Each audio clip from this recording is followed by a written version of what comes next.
this with the output, because we can hear you perfectly fine, right? I mean, but I can hear you in a very low volume. I don't know what happened. I think we can hear each other quite well. Yeah, it does sound like it must be with your settings. Hi, this is the Bruegel team. Can you hear me? Can you say again? Hi, this is the team from Bruegel. Can you hear me well? Well, I can hear you. Hi, Katja. Yes, we can hear you. Okay, so now it's better. Wensheng, it sounds like the problem is can solely on your side. Can you hear any of us? I can hear you now. Okay. So maybe it was just about changing the settings on Zoom. So yeah, maybe if you use the headphones, you have to choose the headphones on Zoom. It's something like that. Right, yeah, thank you.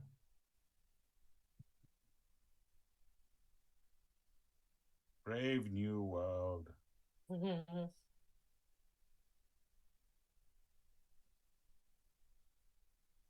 So it is amazing how much easier this just got. I mean, just goes to show the enormous strides that we can make in a very short time. Yeah, when the need is identified, right? Yeah, I mean, I worked for one of the early integrators of batteries, and we became a Pan-American company at some point because we acquired what I like to call our American cousins, and then in the process we we were a startup on the one hand, but we're a transatlantic company on the other hand. We had crazy travel costs, and then we raised some money from Panasonic, and then they had a look at our travel budget and our travel costs. And the first thing they gave to us, and this is very close to the pandemic, so it's 2017 or something, and they gave us this huge, just gifted us this hugely expensive Panasonic video conferencing system that was so ludicrously difficult to operate, and it was, you always had to book a conference somehow, and you had to be in that room, and otherwise it wouldn't work, and it took 15 minutes to go. And now you just you can go on. I'm on video calls on the run, and I'm sure you guys are too, right, all the time, and yeah, it's amazing how quickly we jumped into the 21st century. It's not the same, right? It's still not the same as interactions in person, obviously, but it does cut down on a lot of travel. It saves a lot of time. Makes a lot of things easier. It's not the same, and it will never fully replace in-person meetings, I don't think. And of course, what's missing is what I always found lacking during the pandemic was the surprise element, right? Because everything was scheduled. You could meet people, and you would have virtual birthday parties and all the rest of it. But you would rarely meet someone you hadn't expected to meet, right? And then that was just a bit too boring. But sometimes you're like, oh, yeah, let's see. We have to live in the world that we live in anyway, so can't choose. Absolutely. Speaking of technology,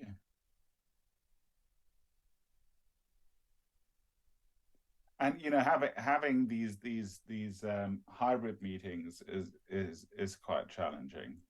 I agree. I think the hybrid ones are the most difficult. When you're all in the room or when you're all online, it's one thing. And there it does come down. Maybe that's where the big fancy Panasonic equipment does help.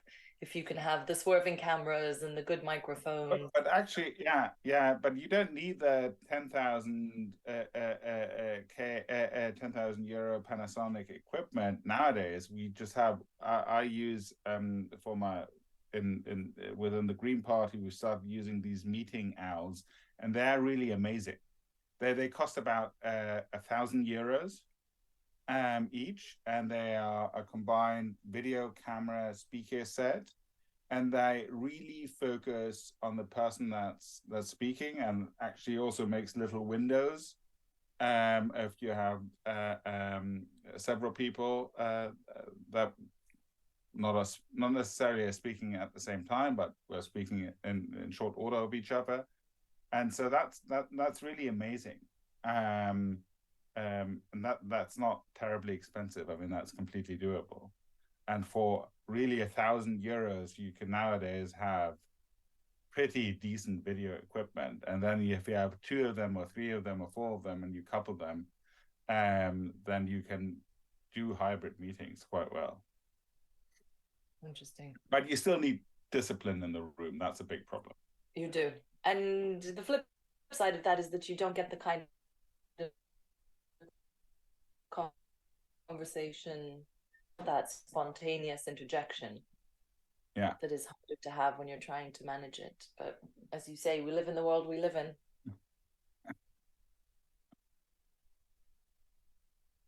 Yeah, I find also that online meetings last a lot longer than in a way they're also not so efficient. And the other thing that is that, you know, things that used to be just a phone call have been.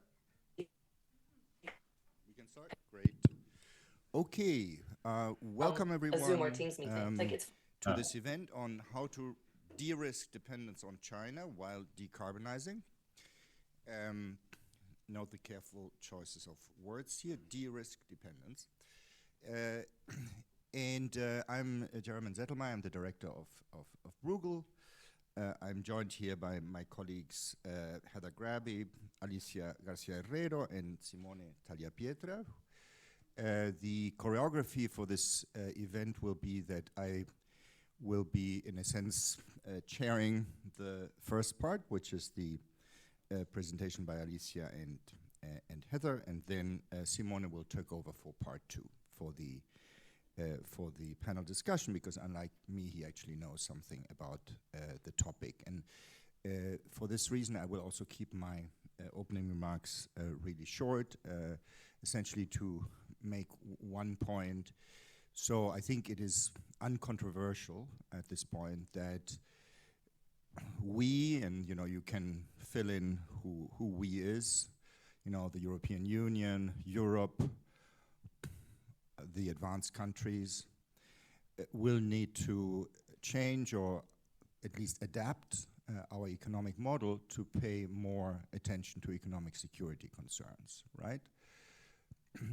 For me, this is not a dramatic conceptual shift, because we have always paid attention to economic security concerns. We have just defined economic security with a greater emphasis on domestic shocks or finance and trade-related international shocks that are not necessarily related to geopolitics, right? But we've always had a view that good economic policy making involves both policies that keep you on a high sustainable growth path, but also policies that prevent crises. And so for me, the shift towards economic security is within that paradigm, recognizing that geopolitics may play a greater role in the sources of the types of shocks that we need to prepare against. Now, having said that, even if we stay broadly within this paradigm, of course, the policies that may have to change could be substantial, given the new nature of the shocks. Now, the important thing, I think, is that when we think through these new policies, we have to bear in mind that there is very rarely a free lunch in economics and life and economic policies. So we cannot pretend that there are no trade-offs. So we have multiple objectives. We have competitiveness and growth as an objective. We have decarbonization as an objective. We have possibly manufacturing jobs as a separate objective, which, by the way, is completely different from growth as an objective. These are separate things. They may be aligned or not. That's worth a debate. And then finally, of course, we have the green transition as an objective. And so the one message you should take away, before you have even listened to the speakers from this, is that it is a really dumb idea to pretend that there are no trade-offs. And I'm afraid this is the road that we have in part gone down in the EU in our new policy making in line of economic security. If you read the preambles, the motivations for some of the acts that were introduced by the Commission, they pretend, in part, not everything, that there are no trade-offs, so that we can, in a sense, achieve, higher manufacturing jobs, faster decarbonization, higher growth, and more economic security by, for example, offshoring, reshoring more green tech jobs, and that's not true. And so the context of this particular paper is to look at one of these trade-offs and suggest an intelligent way of resolving it. And that's the trade-off between external risks, economic security, and decarbonization. And so this is an attempt to suggest how you can have both, which doesn't mean that you may not lose a bit on one and the other, but you can effectively do as good a job as possible in reconciling these two potentially contradictory objectives. So that's the way I would frame it. So now I'm handing over to the presenters, who will go first. Yeah, can you hear me? Yes, great. So first of all, thanks for the intro. Thanks to our guests for being there, especially Wenshen, who is in Beijing, or Shanghai, I think Beijing. So it's late for him, so thanks for being there. We're going to be very fast because we want to hear your comments and everybody's views. So the paper will be published either today or tomorrow, so you'll see more of this. But basically, I'm not even going to go through the outline. I'm going to show you a few graphs and then pass to Heather and pass back to me for the conclusions. This is really a rush. So since everybody by now, I think, knows that we're very dependent on China for green energy goods, I just want to highlight that the paper tries to cover all of the aspects of the supply chain, because the solution can't only be manufacturing or just looking for critical raw materials. And in that regard, we'll be basically just, you can have a look at this when the paper is out, but you can see how much of that red color is there in terms of extraction. Where there's natural graphite, we heard about that, by the way, recently in terms of retaliation, or others, just lead, zinc, or of course, rare metals. For refining, the red becomes even bigger, so there's more dependence than even for extraction. And when we move to innovation, interestingly, and this is the Commission, actually, DG Growth, from which we've borrowed this graph, showing us that by 2021, actually, China dominates scientific publications in every field, basically, of green tech. In manufacturing, this is just a calculation of efficiency records. You can see that China has been moving up the ladder, especially in PV efficiency records of crystalline efficiency. So now, it's not that so these graphs show that the red there, again, is how much China has been increasing global manufacturing. So we're now at record high in solar panels, 90%. But the other graph, which is hard to read, shows what is the value added for Europe, that tiny 5 billion in green out of the whole supply chain. And the other line shows in which areas we're most dependent. So final goods in the case of PV models, but also like processed silicon wafers, 61%. So it's not only the manufacturing, it's the whole thing, and in certain instances that we need to identify. And less so the case for wind turbines and electric vehicles. I think I'm going to skip that on of course, batteries, electric batteries. But the whole idea here is that we have this huge dependence, and at the same time, we have obviously very rapidly increasing demand globally. So we're not the only ones knocking on China's door. That's what we want to say loud and clear. The expected increase in demand is just humongous. And we also want to know whether China can actually cover all of this demand other than its own needs. And that, by the way, will be another paper that will come out hopefully soon. Is reshoring the right response? No. We think that it isn't, because it's very costly and possibly even not possible. So I'm going to give you the floor, Heather, on this one, on our reshoring attempts. Yeah. Two papers that have come out already this year, one about the Critical Raw Materials Act, which points out the difficulties of trying to meet the target set there, and one on the Net Zero Industry Act by, among others.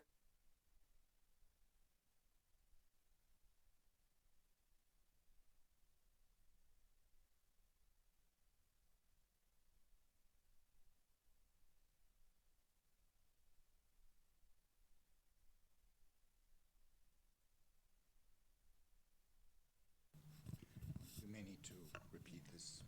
Okay. Yes. Okay, you hear me well. Okay, thanks. And so I'm just going to repeat for the benefit of our panelists online who haven't apparently heard what I've just said. So essentially what I'm doing here is I'm simply summarizing the work already done by Bruegel colleagues about why the both the mechanisms and also the numerical targets set, both in the Critical Raw Materials Act and the Net Zero Industry Act, are not really realistic in terms of being likely to achieve their goals. In summary, it's too costly, it's too slow. But in any case, even if we had infinite subsidies for reshoring production to Europe, and even if we didn't mind what that meant in terms of the international trade regime, there are two types of risks related to China's dominance of supply chains for global decarbonisation, not just for Europe's needs, but for all of the economy's needs for decarbonisation. Even if China were able to supply for all of those needs going forward, there are always risks inherent in depending on one supply chain. There are unintended risks. For example, there can be climate-related disasters. Climate impacts in China itself are now pretty severe, and they can disrupt production, manufacturing in particular, and also other shocks. Think about the COVID lockdowns and the impact that they had on production as well. These are economic security issues that apply in any economy. And then there's the intended risks, the potential weaponization of dependence, the retaliation for trade tensions that we've already seen recently. And both of those risks are large. They're important not only because they affect the economic competitiveness and the trade regime and so on and so on, they're also important because they really could disrupt global decarbonisation. And as we know from the latest science, the latest IPCC reports, we absolutely can't delay decarbonisation of the world economy. So again, this is not just a risk for Europe, this is a global risk. So we're proposing an alternative solution. Rather than trying to keep Chinese products out of markets, we need to create a supplementary supply chain, not to substitute for Chinese production, but to complement it. And the way to do that in a cost-effective way, which really draws on the strengths, the comparative advantage of the different members of the partnership, we would actually try and create a supply chain that covers all four of the main parts of the supply chain, which Alicia set out earlier. So you've got the extraction, which obviously depends critically on countries that have reserves of critical raw materials, some of whom have already got into agreements with China, but there are also possibilities for bringing them into the supply chain that I'll come on to. Then there's refining. So there are different ways of managing that. As Alicia was showing earlier, China's dominance of refining is actually greater than its monopoly power on buying the extracted materials. But then there's innovation, and there's also manufacturing. Now, at the moment, China is ahead on all of those, but that doesn't mean that there isn't room to get together a group of countries which have got comparative advantage in different parts of this supply chain. And there are benefits for all of them to do this kind of coordinated specialization. This could be attractive to them. Essentially, there are incentives for the EU for sure, the US also for sure, but also other high-income countries and also emerging economies and developing economies. For all of them, de-risking is a benefit because it ensures access to green energy goods while reducing dependencies.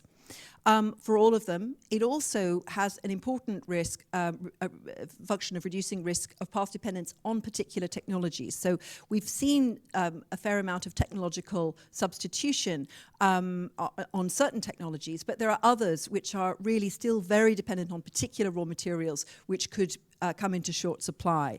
So having a range of innovation across many countries, not only the impressive innovation that's going on in China, would help to ensure less technological dependence.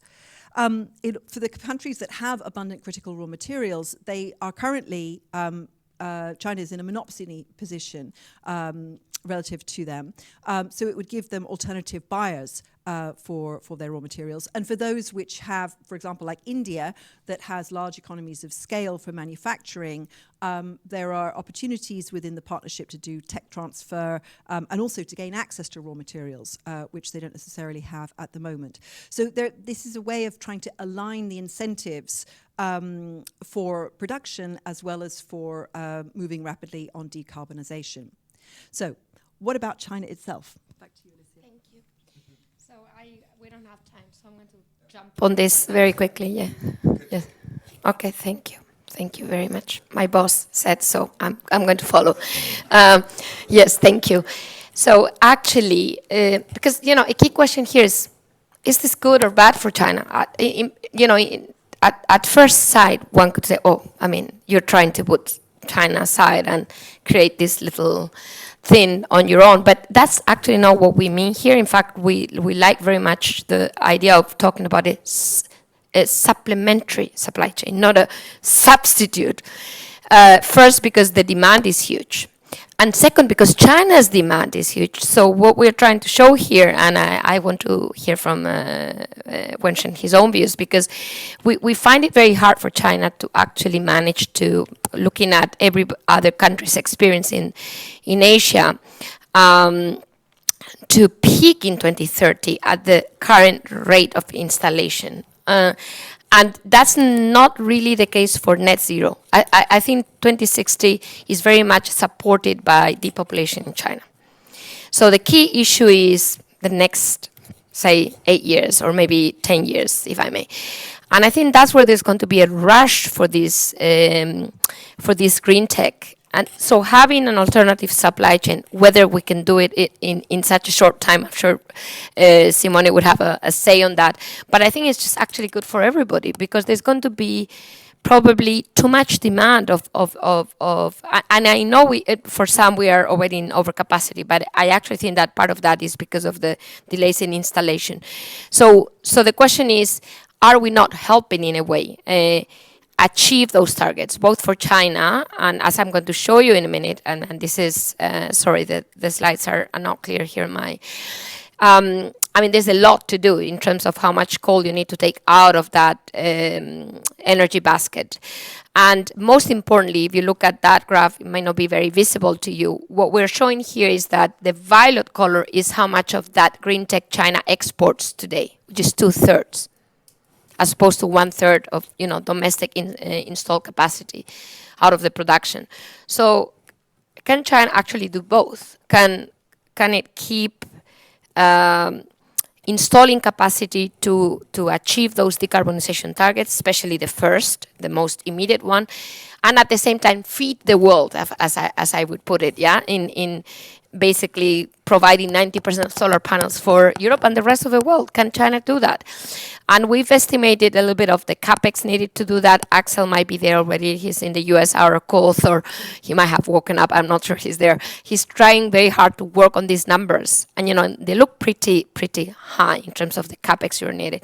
As an economist following the Chinese economy, I can only tell you that, fixed asset investment in China in September grew 3.1%. Of course, green tech is growing much more, but the amount of capex needed is so humongous. So we actually think that it's not such a bad thing after all to have a supplementary supply chain, let alone risks such as, whatever, climate risk or you like.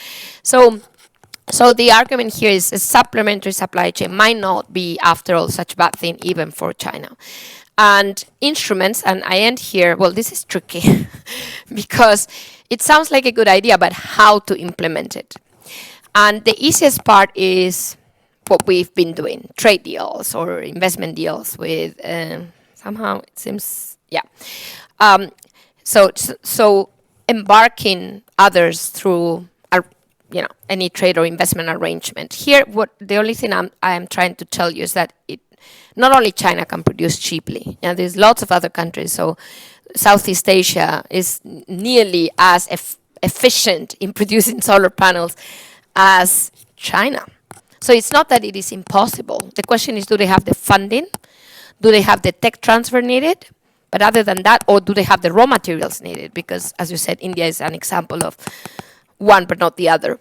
So we believe that a partnership could bring together those things needed. But the question is, how do you align the incentives so that everybody embarks in this? So for us, what the US and Europe should put to the table is not the reshoring thing, but actually tech transfer and financing for others to produce and for others to extract and for others to refine.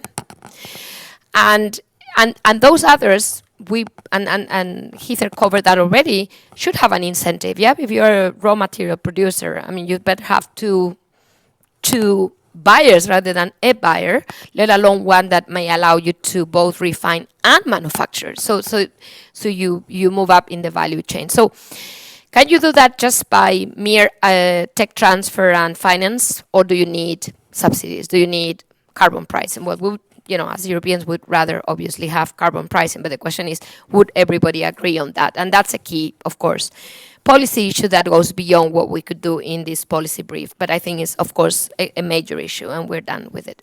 Thank you. I'll skip the conclusions for the sake of time.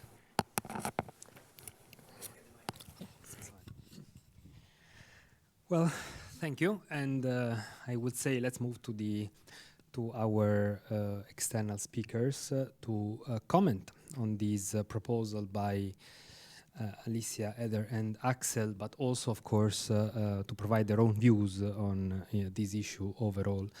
And I will present them to you one after the other as we enter their interventions. Let's start maybe with the first. I would start with Michel Meidan is the head of China Energy Research at the Oxford Institute for Energy Studies. Nice to see you again. We were yesterday in a similar meeting. So, Michel, you have been working for a very long time on China, and you might certainly have very clear views about the capacity of China to keep producing for these technologies for the domestic market and export, and overall how Europe can approach these de-risking question. So you have around 10 minutes, so please, the floor is yours. Thank you to Birgit as well for the invitation to be with you today to discuss what I agree is a very important topic. And we've only seen a draft of the paper, but congratulations. It's a very comprehensive and insightful paper. I did want to offer some thoughts, and I broadly I agree very much with the paper. I wanted to start with, I guess, a question to policymakers, what are we worried about?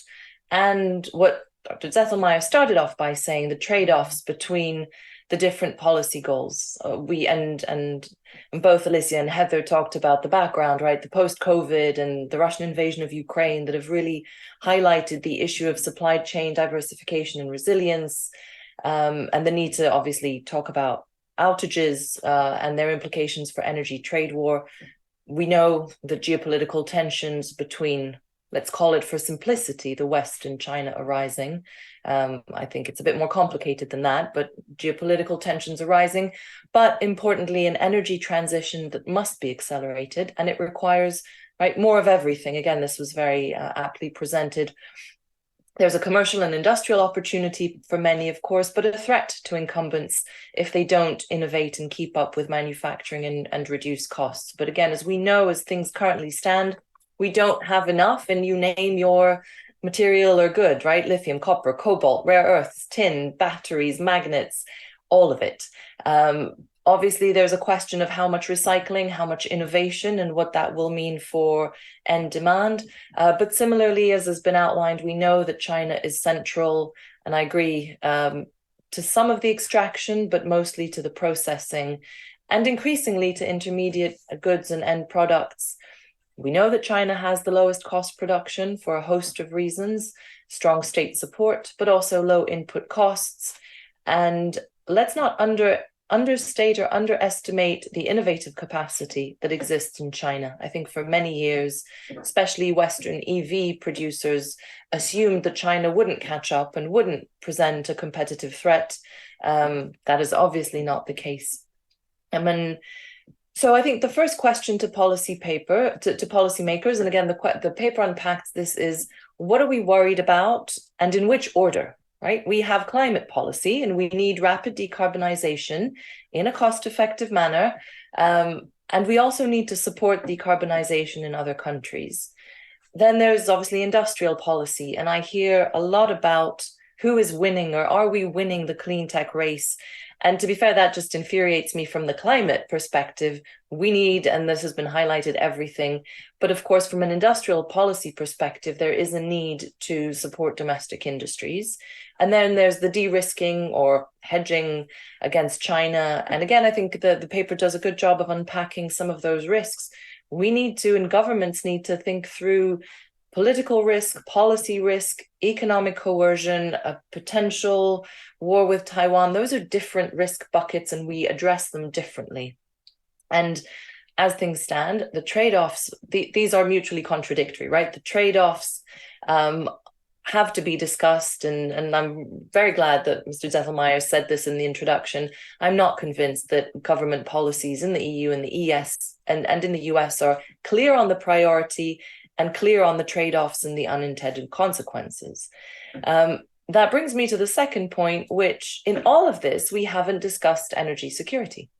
From an energy security perspective, let's start with the obvious, but I think some of the comparisons, and I think obviously we've had COVID and the Russian invasion of Ukraine, but comparisons with the Russian invasion of Ukraine are only partly useful, right? Because after Russia curtailed gas supplies to Europe, this narrative about China weaponizing critical materials, I think, took on a life of its own and impacted policymakers. We have to recognize that these are different things. Cutting off oil or gas has immediate economic consequences for entire industry groups that have no supplies or face higher prices, right? China cutting off supplies, or any producer, but obviously China being dominant supplier of lithium, batteries, EVs, or any other part of the supply chain, does not have an immediate impact. It is not the same, right? It delays the transition. It makes it more inflationary. It makes it complicated. It does not bring economies to an immediate halt. There's a separate issue, I think, of cybersecurity around EVs and grids, and I think that's a different question that needs to be analyzed and addressed, but is a slightly different question. At the same time, what I think is relevant and what the Russian invasion of Ukraine showed is that despite market bifurcations, there are global implications, right? The fact that we have global LNG markets helped Europe manage the crisis. The cost, however, was borne by all countries alike, and obviously it hit developing countries disproportionately. With many of these new supply chains, we don't have markets and we don't have tools to mitigate supply outages. And so in the event of a disruption, targeted or otherwise, the impact will be felt globally. And so I think we need to think about market solutions as well to mitigate the impact. The third point is that energy security and supply chain security, I think, needs to be a whole of government approach. And I absolutely agree with what Alicia and Heather was saying. We need all four buckets, right, to be addressed. And that requires a whole of government approach. And, from an energy security perspective, again, maybe stating the obvious, but I feel like it needs to be stated, the cost of inaction will be higher than any cost of reshoring, friendshoring, nearshoring, whatever kind of shoring. We have to do, right? We have to undertake the energy transition. We have to invest in these supply chains. Ideally, thoughtful supply chains, right? Where EVs, solar panels, wind turbines are designed in a way that they can be recycled, and that we also think about energy efficiency and demand side management. Decarbonisation has to happen, and energy security depends on it. We need to build it and to diversify supply chains, but I agree we need to start with the mining. Mining takes time, but also miners need to know what the end uses look like and how innovation is shaping up. They need to know that where they can refine, right? Because a lot of the issues for miners is that refining is now in China, but with all these policies to de-risk, where do you send your refining? Sort of where do you send your ores for refining?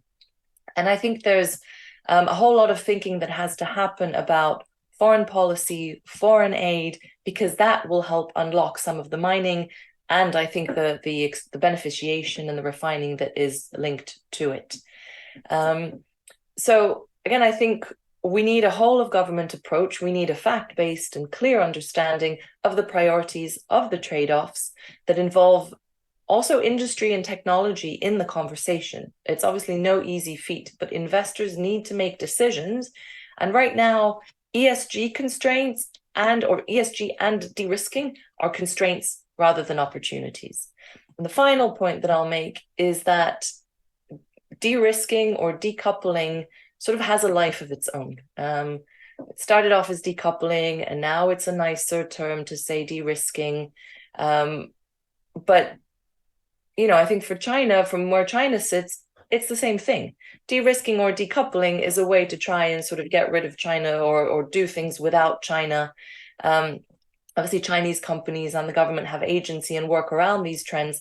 I think some of the cost reductions that we're seeing in Southeast Asia come from the fact that Chinese companies are also investing in these supply chains and helping reduce costs.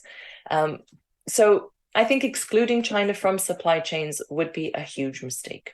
We need the expertise, we need the know-how, we need the capital. To be fair, the shoe is on the other foot now, to the extent that we need technology transfers from Chinese companies to help, call it Western industrial actors, become more competitive.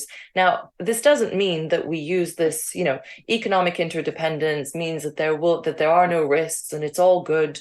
But I think we have to be a bit more focused on what are the risks and what are the policy options to hedge.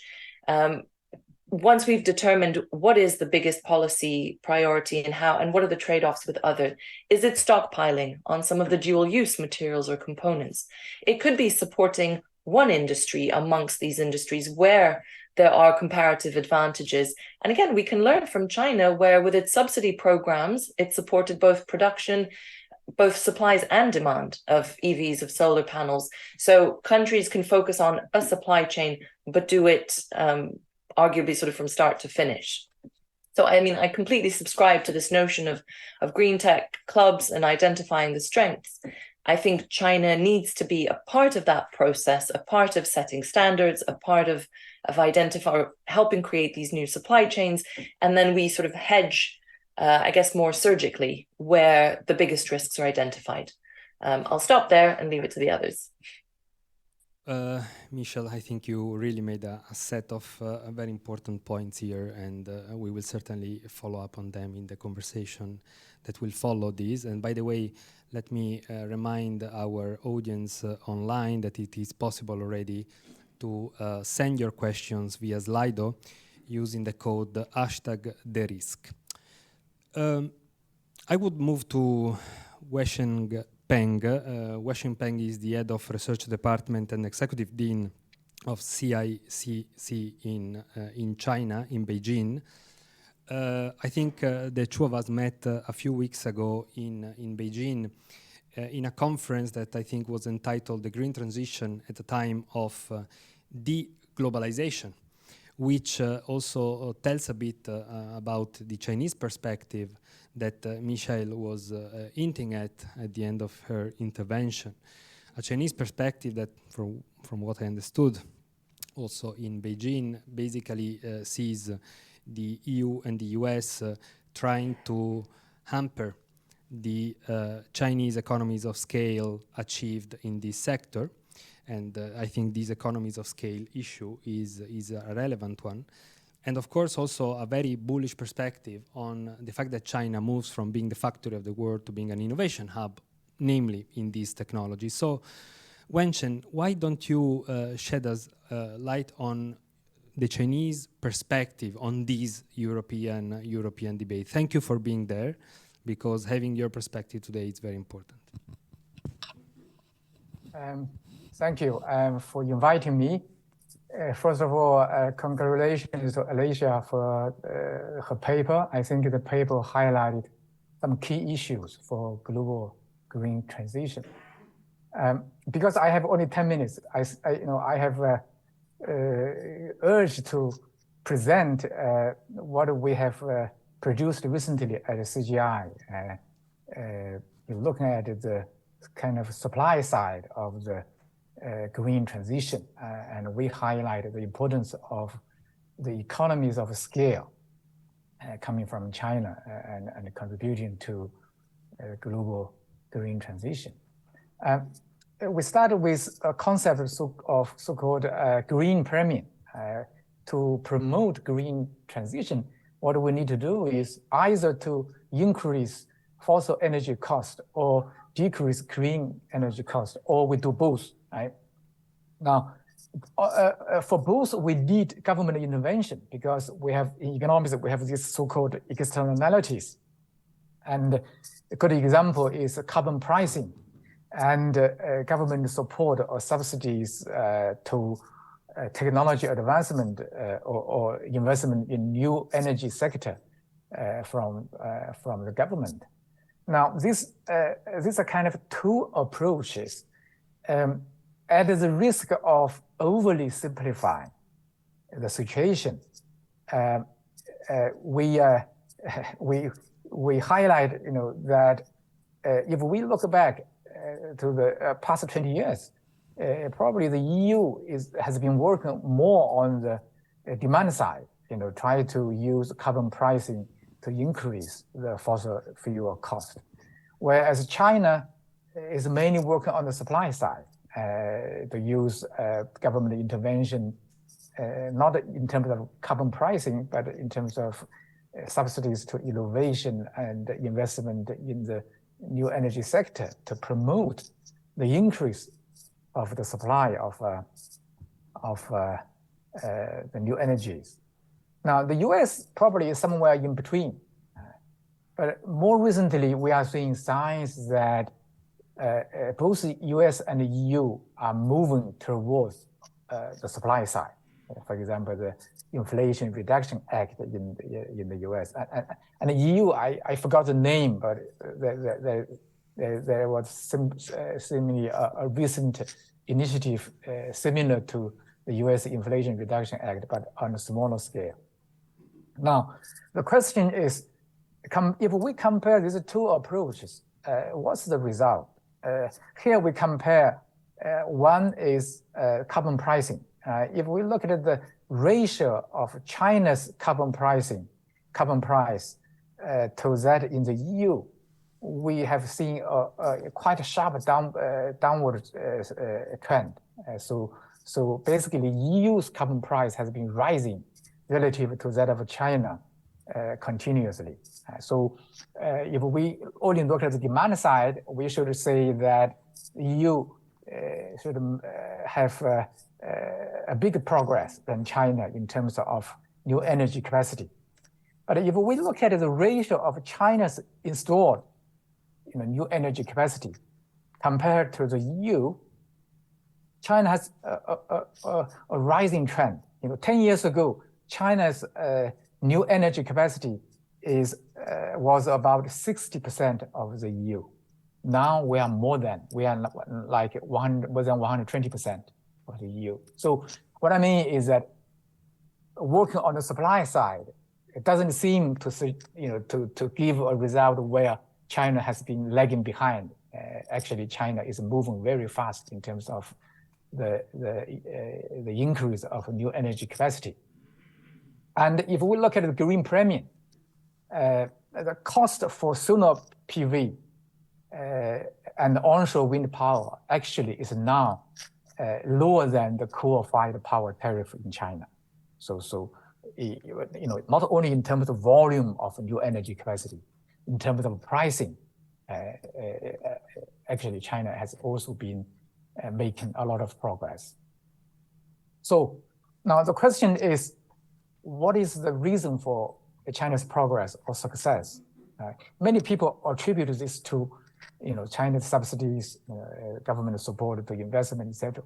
Clearly, that played a role, and for right reason, for correct reason, right? Because for innovation, there is also externality. right? Without government intervention, individual private institutions wouldn't have enough incentive to have the investment, the research and development that is, at the ideal level in terms of for the whole society. But our paper highlight a point is that that's probably not the most important reason. The more important reason is simply the big scale of China's manufacturing sector and China's market. That gives us economies of scale and help to drive down green premium. Now, this chart shows solar power and lithium batteries for the global situation. As the capacity increase, average price declined sharply.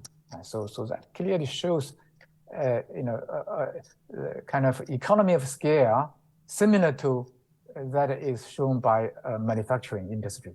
Indeed, the first reason for economy of scale is related to equipment investment cost. So if we compare the cost structure of coal and gas with wind and solar, right? For the coal and gas, the cost of equipment or manufacturing accounts for 20 to 40%. But for wind and solar, the manufacturing cost accounts for over 80%. So basically, new energy is about manufacturing, and manufacturing has economy of scale.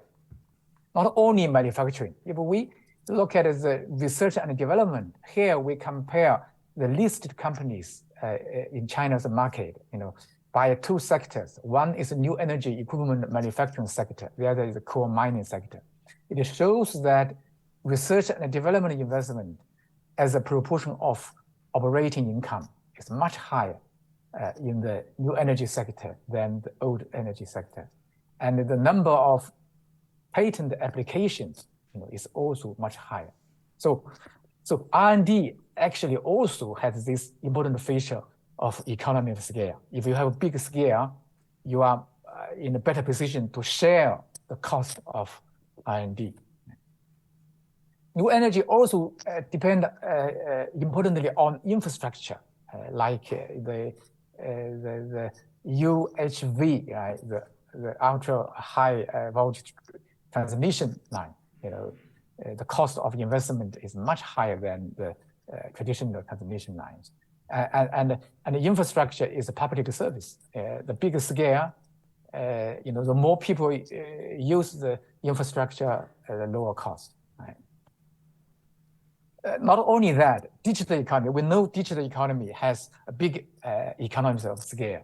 And if we compare NEV or new energy vehicles or EVs with traditional vehicles, right? Digital related technology accounts for over 70% of the total cost for EVs, whereas for the traditional automobiles vehicles, only about 20% is related to digital technologies. So everything. So these indicators all suggest that for the new energy, scale matters a lot, and China had a scale not only in terms of big market, but also in terms of the largest manufacturing facility or manufacturing center in the world. So let me end by this chart. This chart probably are familiar to you. It shows that China's PV modules production capacity accounts for 80% of the world total. The EVs account for 46% or close to 50%. Two people looking at this chart could have different reaction, right? People in China may say, well, China has been making such a big contribution to the global green transition because we provide a low cost, efficient equipment and tools, right? And innovation. But people in other countries, I don't know, maybe in the US or in Europe, may say, well, China is so dominant in the new energy sector. What about us? Are we losing to China? What is the security, energy security, etc.? So I think this is a big challenge for the global community. I believe that green transition is very costly. Right? If without cost, if somehow innovation drops from the sky, we wouldn't have all this bargaining, all this structure, all this carbon pricing. It must incur cost, and the challenge is huge. So efficiency, by efficiency I mean cost, low cost is really important for global green transition, and China has an advantage in this. And I agree with Anisha's earlier point. Actually, we need a partnership, right? Now, in a partnership, we will also have different interests, right? So which is understandable. But let's not forget that we have a common cause to deal with climate change, and that common cause has a huge cost. If we don't, rely on innovations that reduce cost. I will end there. I'll stop there. Thank you, Wensheng, and thank you for this very structured presentation you made. And by the way, I might myself say that this presentation is based on that book that you have seen at the beginning in one of the first slides, which you can download for free in the Springer website. So should you be interested in digging more into this perspective, you can read the book. Now, last but not the least, let's move to Germany. And thank you, Philip. Philip Jerzy Menzel is the clean energy advisor of the Green Party in Germany. And he agreed to provide a German perspective in this discussion, which I think it's even more timely today, given the fact that yesterday we have seen the launch of a new industrial strategy document by the economy minister, Habeck. So, Philip, how do you see all of this discussion?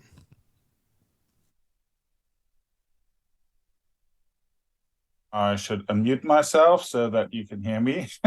So thanks for having me. And let me just preface this by saying that I have two hats. The sort of green hat, where I co-head the experts committee of the German Green Party. But in real life, I'm a clean tech analyst, and I've helped establish especially storage companies, and one of the first storage battery integrators we founded in 2010. So I've had a front row seat, because that was located in what was then a global leader in solar manufacturing, Solon, and I've had a front row seat to what happened to the solar industry and how we slept through the battery industry. And I very well remember being in the German economy ministry in 2011, and when we proposed that we should build a battery manufacturing plant in Germany, and they kicked us out, and they said, we do not need storage until 2030 in the energy transition. And it was really an uphill battle. So I have these two hats here. As I said, thanks for having me, and congratulations, Elisa, to this paper. I've also had the chance to read through it, and I think it's really both very comprehensive, very interesting, and I really like your supplementary approach. But I'm afraid, just before I start, I have to take issue with what Jeremy said at the very beginning. Yes, there are. I'm an economist myself by training. There are always trade-offs, of course, but we are far, far from a Pareto optimal state. And this is especially true with one objective that we haven't touched on, and that I think gets far too less attention, and that's price, and that's the cost. We are not nearly at a cost-efficient system, and that's really what I've spent professionally the last 14 years doing, which is really, we were, always about integrating up to 100% renewable energy, first in island systems, and then also in sort of grid supporting batteries and other storage technologies. And so that's that's something that we should really be focusing a lot more, and one that where we do have some of the positive things that the policymakers like to believe in. But having said all that, I do think that policymakers, especially here in Germany, are really, a lot of them still very blue-eyed.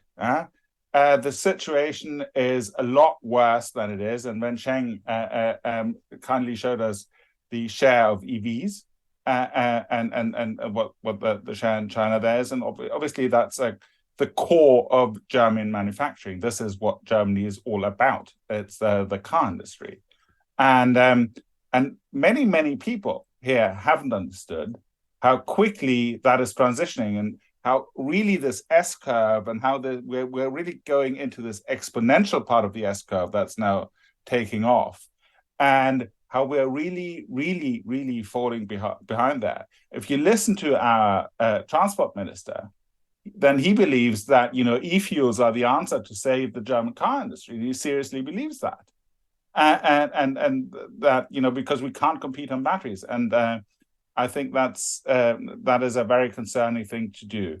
There's also a tendency to underestimate, and again, this is a very interesting point that Alicia and her colleagues highlight in this paper, the sheer amount of clean tech that is needed.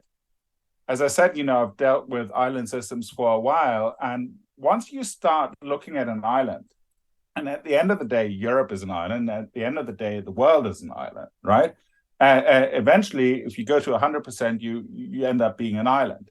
And so you can learn a lot from looking at islands. And one lesson is that you have to overbuild wind and solar enormously. And another lesson is that you not only need to look at the electric world, but that you need to look at different sectors, and that it's not about, it's becoming about bottom up and sideways, and whereas before it was top down. So that's something that we're also not really doing enough. At the same time, we're fighting the wrong fights, right? I mean, if you look at the German debate, there's still a debate on, would nuclear save us? And many industry captains still thinking about, maybe coal, and as I said, the ICE. And at the same time, not enough drive on cost, and not too little sort of attention is being paid to how do we need to transform this entire system. And again, this is something that Alicia quite nicely shows in her paper, that we have this huge part of coal. So one part of that equation is to have all the wind and solar that you need to install into the system to kick out the coal. The other part of the system is, how do you keep that system stable? And then that really, because this is the challenge where we're now moving into the energy transition, is that we start, and you see this in Germany already, so we start having 100 days of 100% renewable energy, but what do we start doing with that? And then the answer is we just throw more technology at it, and you think that, adding more grids will help. And that's not true, because wind and solar are like they are. They just have these huge peaks. And so you really need to move to a system where you integrate those peaks. And if you don't do that, then it will just become very, very expensive, because you will need to have a lot of backup capacity. If you're good at integrating the peaks, then you will have cheap energy. So cheap energy is about what obviously what the cost of wind and solar is, but it's also about how you piece together those parts of the puzzle, and we're very, very far from a Pareto optimal view on that. So I think this is interesting, because this will be also a challenge for China. Now, and I'm also grateful to Alicia for sort of putting a lot of cold water on these ideas of. I know some of the Green Party members in the European Parliament also seem to believe, we can scale up our solar, get back the solar industry. And I have to admit, as much as I would like that, as someone who's seen it go away, and I share the concerns on energy security, I think we need to be realistic here, right? The numbers are shifting, but China has about 500 gigawatts of installed capacity right now, of production capacity, 400 going on 500 very quickly. And what do we have in Europe? 10? I mean, this is so it's really a question of enormous scale, and also a question of whether we will actually be able to do it, or whether we should not concentrate more on batteries and thereby, by extension, sort of on electric vehicles. If we do focus on getting it back, then I think, and again, this was highlighted in the paper, I think it's very important to focus on efficiency. This would have been the one thing, I think, looking back at this, looking back at 2008, 2009 in the solar industry, when we had the, from the German perspective, threat from China emerging, then the answer would have been to invest in quality and to, for example, extend the feed-in period for 30 years, but lower it at the same time, so that you would have had an incentive for German glass manufacturers to be more efficient. And so efficiency is also something that will be very important in the solar industry in years to come, because number one, it's a cost driver. Obviously, if you have a panel that's twice as efficient, you have, at the end of the day, half the price for the kilowatt hour. And on the other hand, and this is at least for Europe, this is a concern, it takes up less space. We're already going into a point where you see conflicts emerging on solar. This is not an issue. I mean, I'm not an expert on China, but I am, from what I read, it's not an issue in China that you just have these humongous solar fields. This is not something that we will be able to do in Europe. We just won't. And there will be too much NIMBYism. So the efficiency will be something that's very, very important. And again, and also I think that is something that's also highlighted in the paper, where I think we could start building those supplementary supply chains. But you really need, if we do that, then we must start becoming serious about scaling. And so we have the advantage that we have a lot of people that have gone through sort of this first cleantech 1.0 phase, as I like to call it. And so we know what it's like to build this up and wrap this up. So I've had the enormous privilege of working with people who, not very far from where I'm sitting here in Kreuzberg, in the late 80s, were, you know, in their little in very smoky apartments, and working on the first sort of PV systems, right? And these people essentially then founded Solon and Q-Cells and the other companies that scaled them. They understood that it was about scale, and this is why they founded the company in the first place. And so we need to get back to that, but we need to then also heed the lessons, because, you know, when they founded that, then they, we need the silicon, yeah, and then you have all the supply crunches right now and right here. And so we need to get really smart about that. And we're not doing that. So, and I'll finish with that, you can see that currently we have an oversupply of PV, right? And so we have enormous calls for subsidies by the remaining German PV makers. And so there's this idea that we have about 80 gigawatts sitting around in European harbors and warehouses and whatever. And the price, the price is about 50% lower now, thanks to the IRA in Europe, than in the US. So how should we react? Should we slap tariffs on that and then also pay 25 cents per watt peak?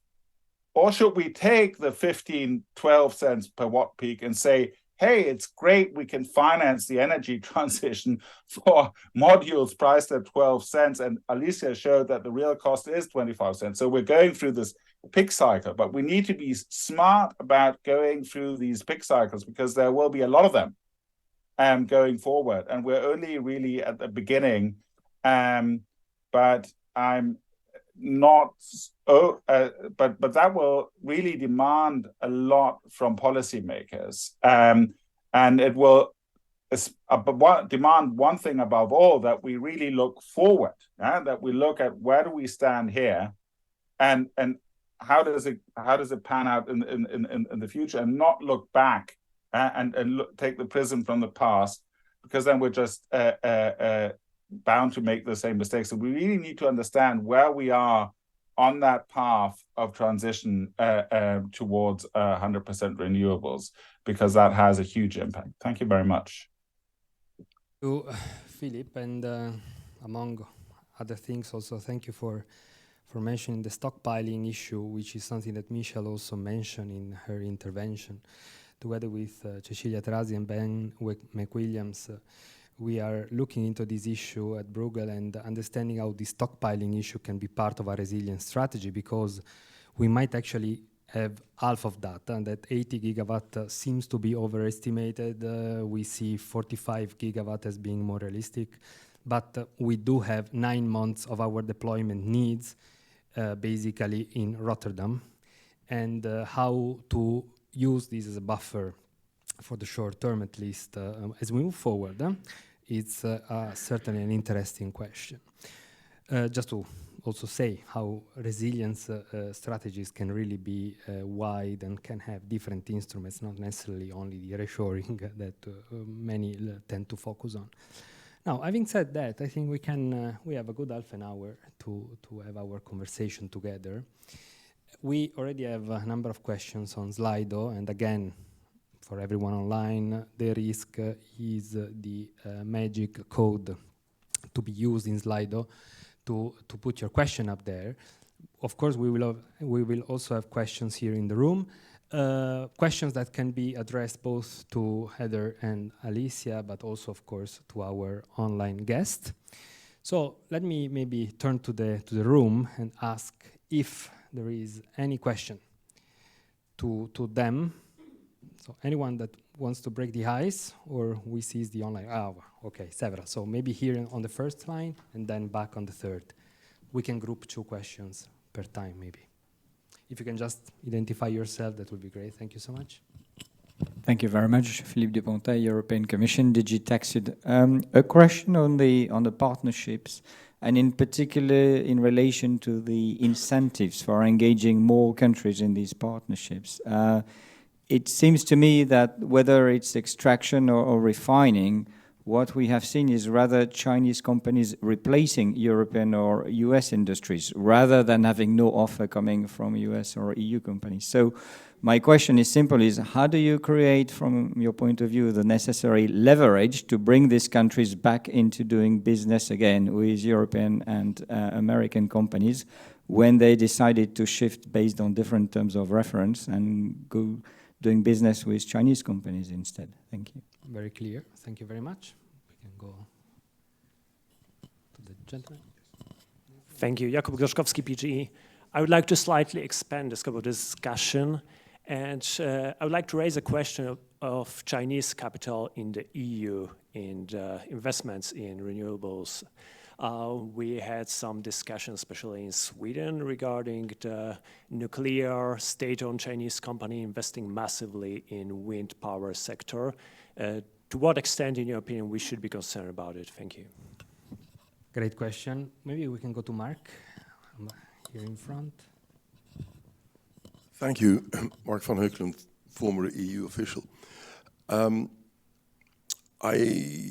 First of all, I'd love to read your paper. It sounds very fascinating.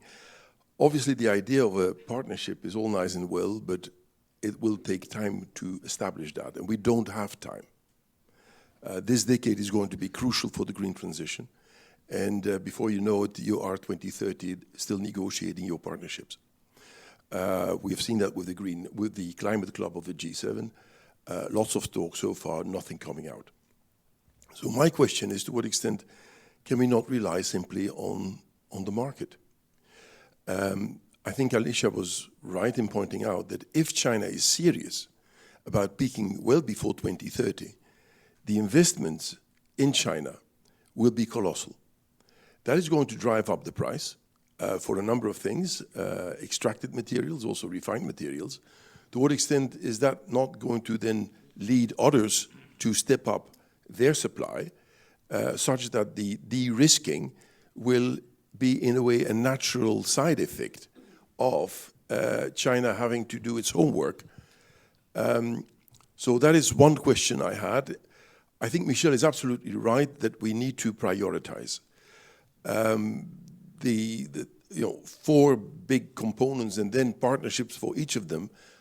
I think the reality will mean that it's going to be far too complicated to be sophisticated. So what is the crucial priority we have to pursue? Jeremy wanted to add. So if you allow me just one answer to Philip. So I maybe overstated my point or did not make myself clear. So I did not mean to say that every policy that we can come up with involves a conflict between these objectives, right? So you're absolutely right. You know, the state of affairs is not efficient, and so there can be policies that help on several objectives at the same time, right? For example, improving the functioning of the internal market will both help growth, presumably the energy transition, and also de-risk. But then there are many policies, including policies that are being actively pushed right now, that do involve such trade-offs. And so, for example, aggressive reshoring will be in that category. So my question was actually about trade-offs.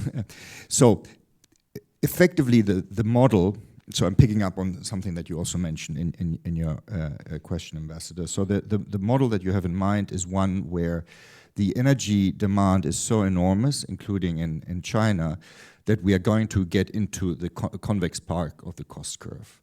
But this idea, and then there is indeed no trade-off between building a supplementary supply chain and decarbonization, right? Because essentially all we are trying to do is expand world supply. Okay, that's your idea. But this was contradicted by Wensheng, who I think it was contradicted. I'm going to ask him whether he agrees with it, because your whole point was that what is really made this Chinese cost digression possible, apart from the initial subsidies, was economies of scale. And so in your mind, the cost curve does not look like we're getting into some convex part in China, but it's the opposite.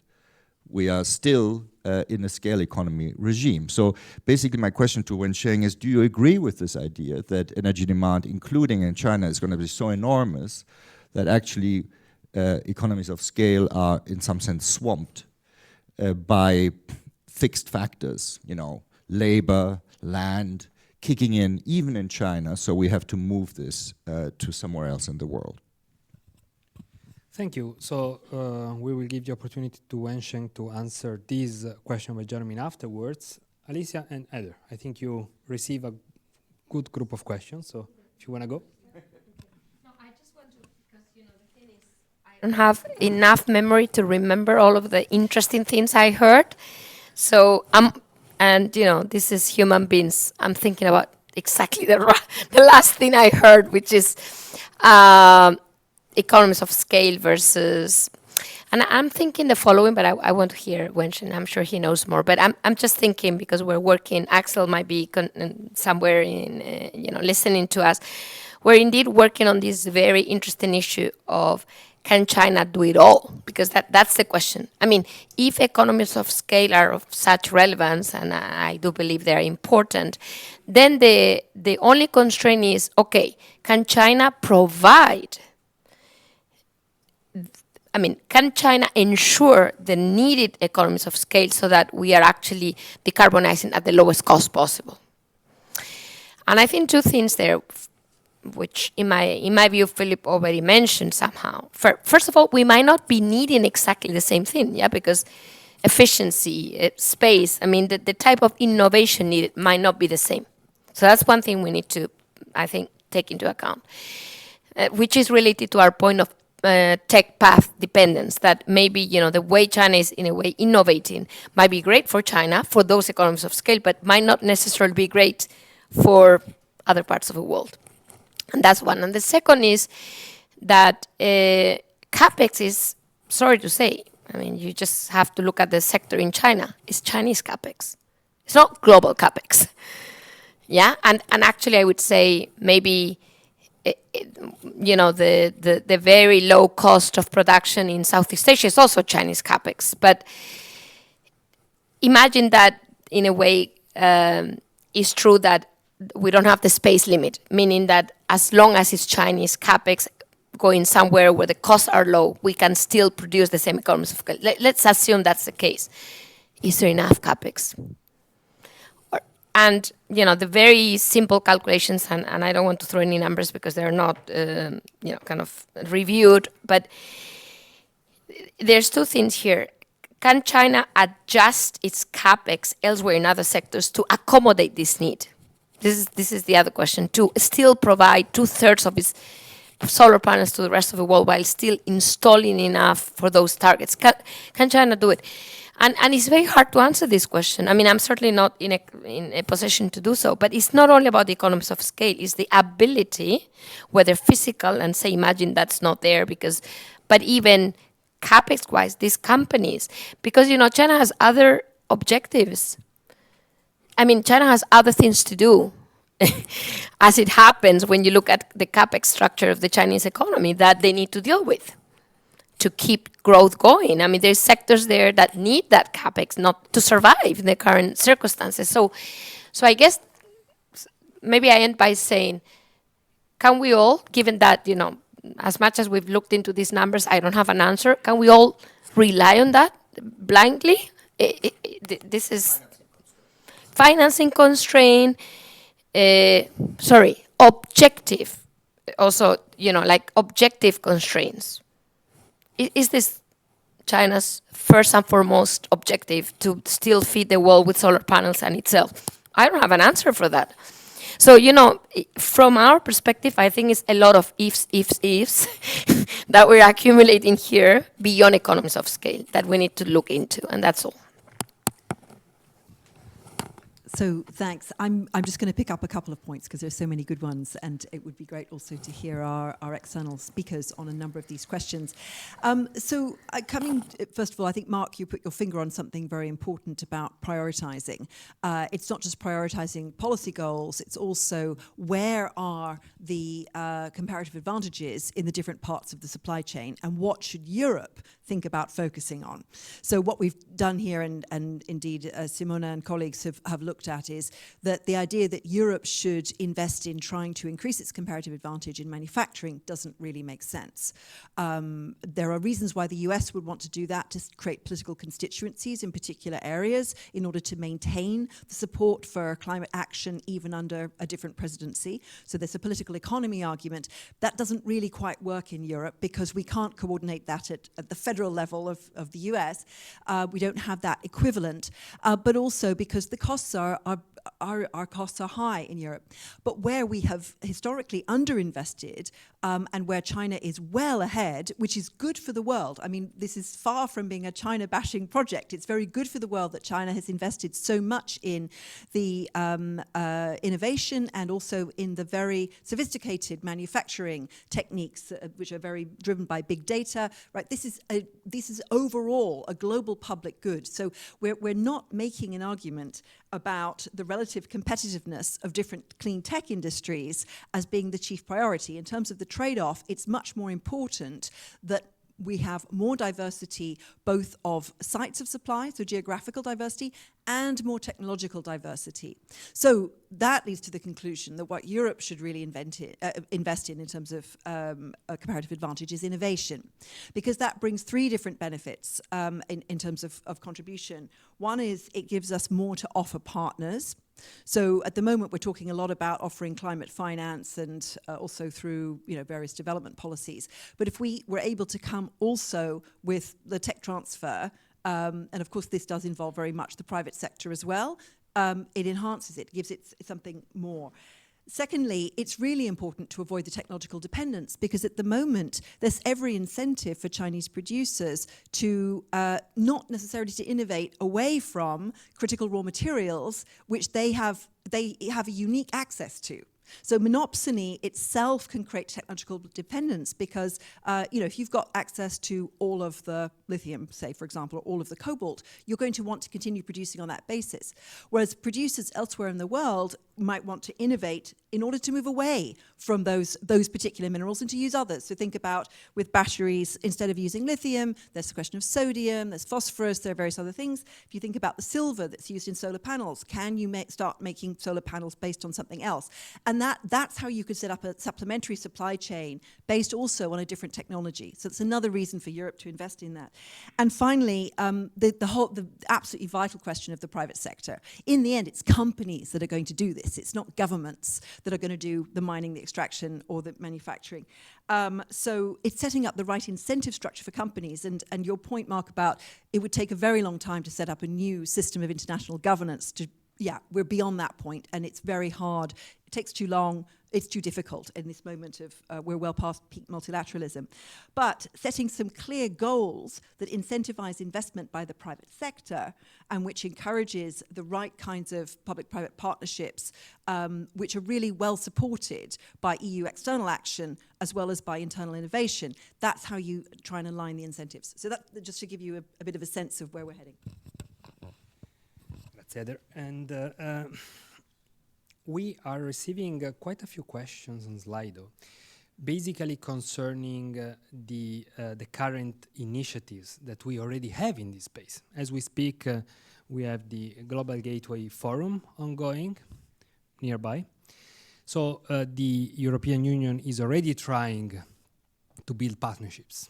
And as many say in the comments here, we already have attempted responses to, for example, the Belt and Road Initiative and all of that. So how do you position your proposal vis-a-vis what is already ongoing out there in terms of policy efforts? We know that the Global Gateway is part of a broader coordination at the G7 level.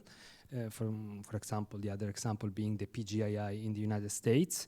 So maybe this is a question you might want to just tackle.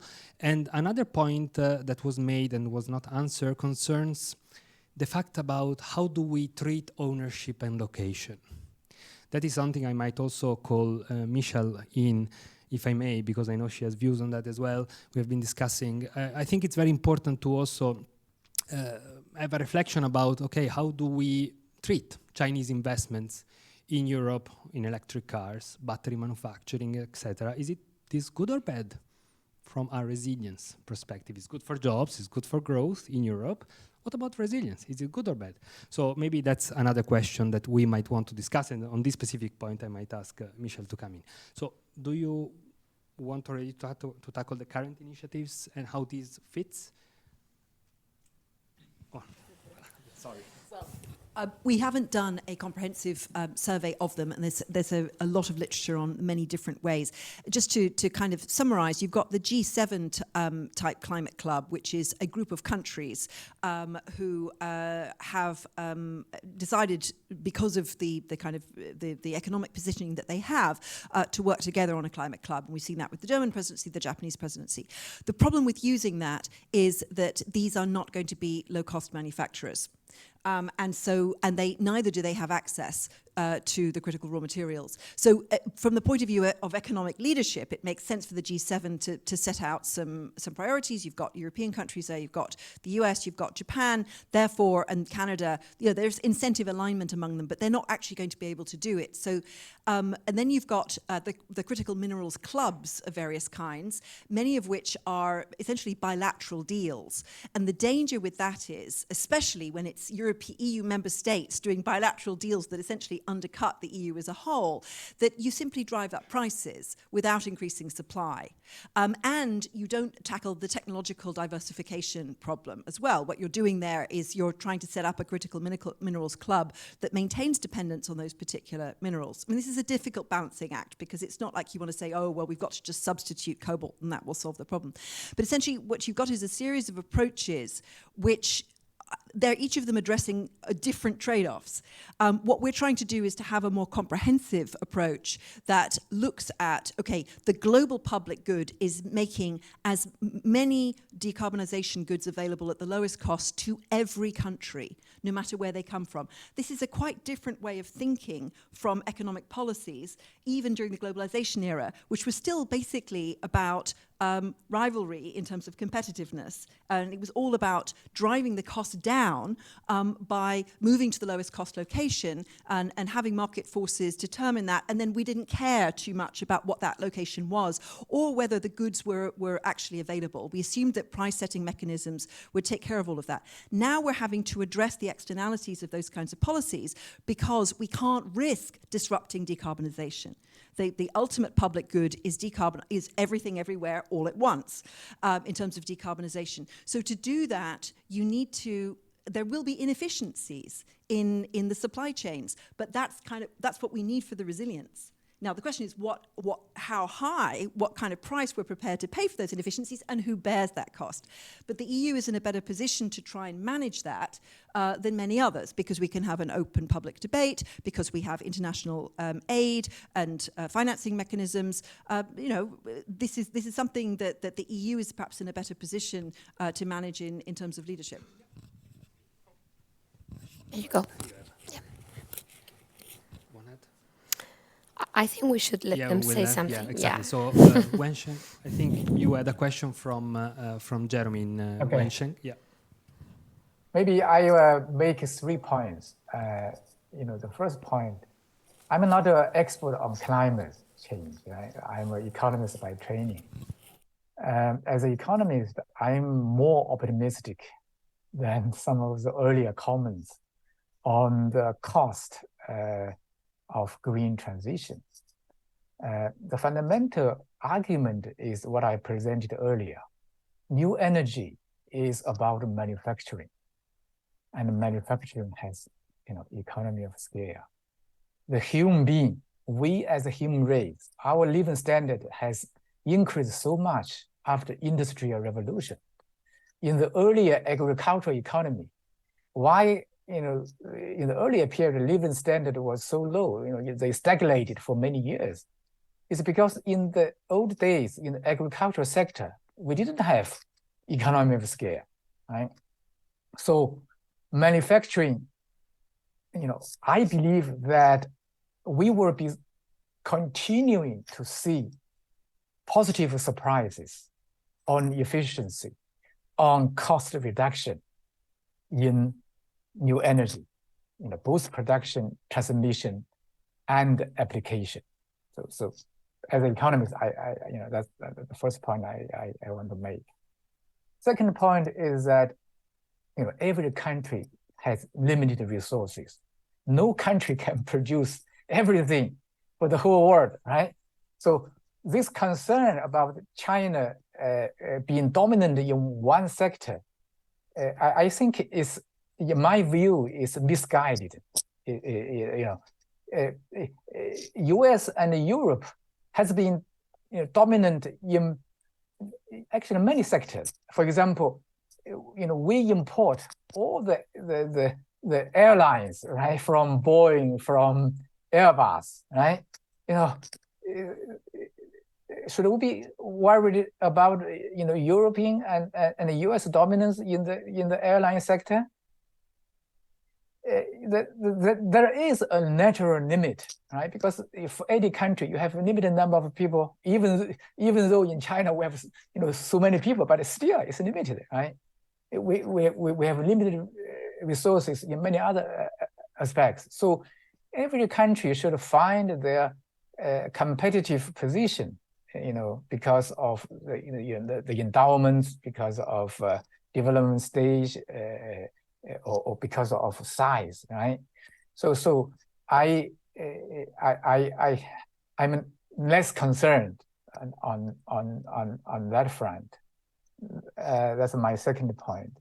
My third point is that there is one factor that actually we haven't discussed or we haven't talked about today. That is geography. The role of geography in green transition, right? For the fossil fuel, we are talking about digging deep in the ground, into the ground, right? It doesn't take much space. For wind power, solar power, they take up space, a lot of space, flat space.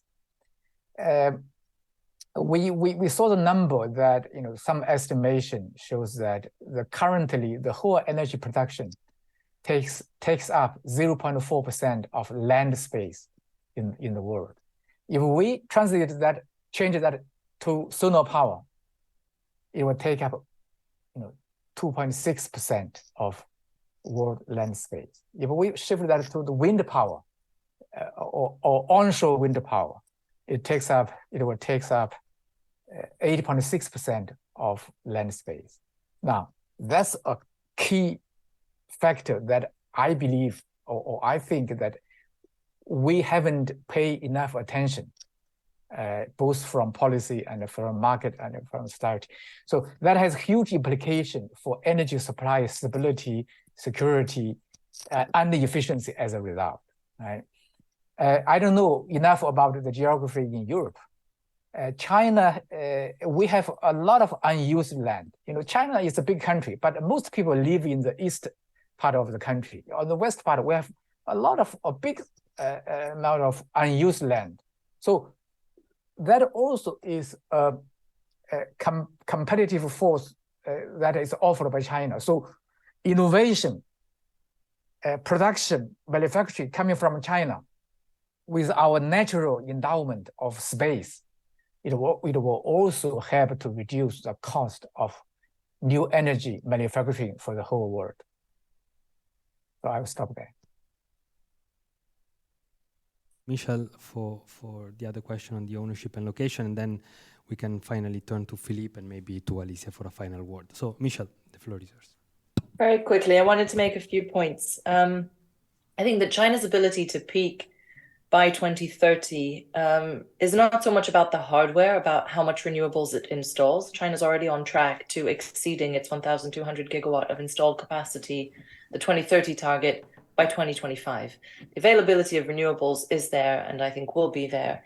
The challenge, I think, for peaking before 2030 is what we called in a paper sort of the software. It is power sector reform, it's phasing out coal, it's demand side management, but it's the physical sort of resources are there. Can China continue to produce? I would argue that it can, as long as there is demand, right? There are incentives to invest more capex in solar, wind, EVs, batteries, because there is demand. Now that goes back to the question of, well, if we don't want to rely on China, and if foreign companies are not investing in China, then that both limits the capex and also the demand markets. But I think in theory, if the demand is there and the investments and the additional capex from outside of China are available, then that potential exists. And I think Wencheng's comments about land availability are very important to bear in mind. I think then it comes to the other point. I mean, yes, China does rely on the US on the West for aircrafts and others, but to be fair, where China must rely, it does rely, where it sought to kind of leapfrog in. Again, the big EV push was because China didn't want to buy ICE vehicles, but it saw that it couldn't lead in ICE vehicles. Think about telecoms, right? It couldn't do anything. It couldn't compete with 2G and 3G, so it leapfrogged to 5G. I think there is an unease about being completely dependent. As long as it brings to innovation that help globally, that's probably a good thing. But even in new energy supply chains, China is vulnerable to imports of certain ores. And we saw it in the charts. It doesn't produce everything. And it needs demand markets. Again, it needs the export markets. It also needs the domestic market. It needs the commitment to the energy transition. How do we think about Chinese investments in Europe? I mean, we've been doing some work and thinking about it with the UK government. about where are the risks. And to be fair, the UK doesn't produce much here in the UK. So actually, the UK isn't vulnerable if we think about supply outages or coercion. The kind of further up the supply chain you move, the more vulnerable you become, in theory, because you are then exposed to direct exports from China. It goes back again to the point about global markets and diversification. We need more of everything everywhere because that offers security and resilience to everyone. But when we think about Chinese companies investing in Europe, then there is an opportunity for technology diffusion, for job creation, for creation of some of those ecosystems that exist within China that support these manufacturing. And maybe there's not the scale that exists in China, but there are clearly learning opportunities.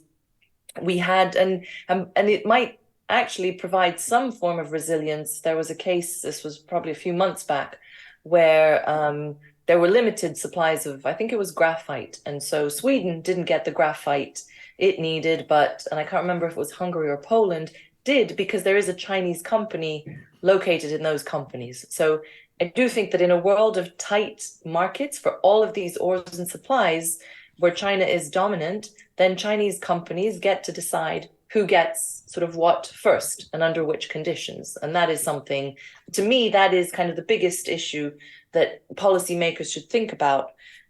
We had this kind of, and I agree completely, we need to de-risk and we need to increase resilience. At the end of the day, that is going to cost us some money. How much money? I think we have to assume that cost efficiencies are not going to be the only thing that drive this. Can we limit that excess that we have to pay for resilience?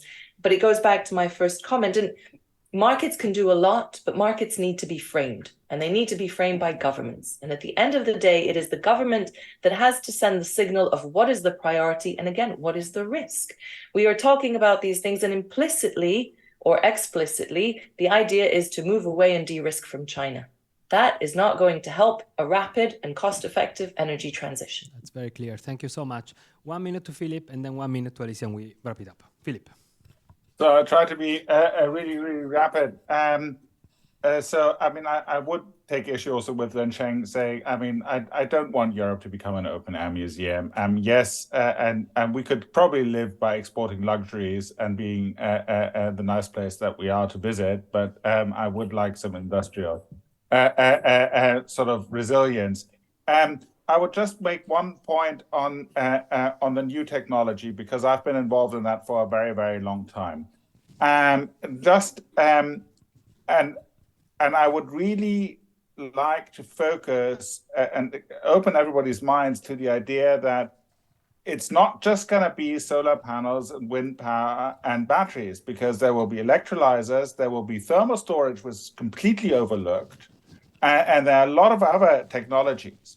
And what we in Europe need to do is, number one, really focus on these innovations, scale them, and Wencheng is completely right about that. The energy transition is about scale. That's one part, that's one huge part about the energy transition, is scale. The other part is putting the puzzle pieces together, because otherwise you end up in a hugely expensive system. We saw that, we tried what you alluded to, Wencheng, and sort of, moving the windmills far away. It was called desert tech, and we stopped that because it's too expensive. By nature, renewable energy is decentral, and we need to integrate it decentrally and then move it across. In terms of storage, there are indeed many new technologies out. I've worked with sodium sulfur batteries myself. They have a huge potential, and they can be scaled. But what we need to do in Europe, and what we're really bad at, especially in Germany, is getting new technologies into the market and into the system. I've been charred, of course, personally by this, but the amount of fighting that we had to do we installed Europe's first commercial battery power plant. We were the first to show that we could provide frequency control with a battery. We were the first to show that you could provide black start capability, and that you could hold essentially the grid stable without coal-fired power plants. The amount of sort of pushback from regulators that we had to fight through as a small startup company back then was enormous. And I think we need to wrap it up. We really need to be, this is a very important point, we really need to become a lot better at integrating new technologies much more quickly in our system. That's very clear. Thank you so much, Philip. Alicia, to you. Thank everybody. I don't think we have time for anything else, but just final point. I understand that de-risking is maybe costly, and maybe, I heard from I understand that maybe the title is de-risking as if we didn't care for decarbonization. I mean, I fear that that's the message. But I just want to end by saying that I learned a lot from this panel, and I am quite convinced now, more than even before, that it's just not all about, 100% importing from a place that produces it all for the whole world. I mean, I think nobody can believe that this is the best option for any sector, for no sector. And therefore, I think we need to think of how to do this together. I mean, that's the end point, is do it together, whether it's with the investment from Chinese companies or you name it. But I just don't think that that model can be the best model. Alicia, Heather, Axel paper will soon be available on our website, so you can read it fully. And thank you for being here today. Until next time, bye-bye. Thank you.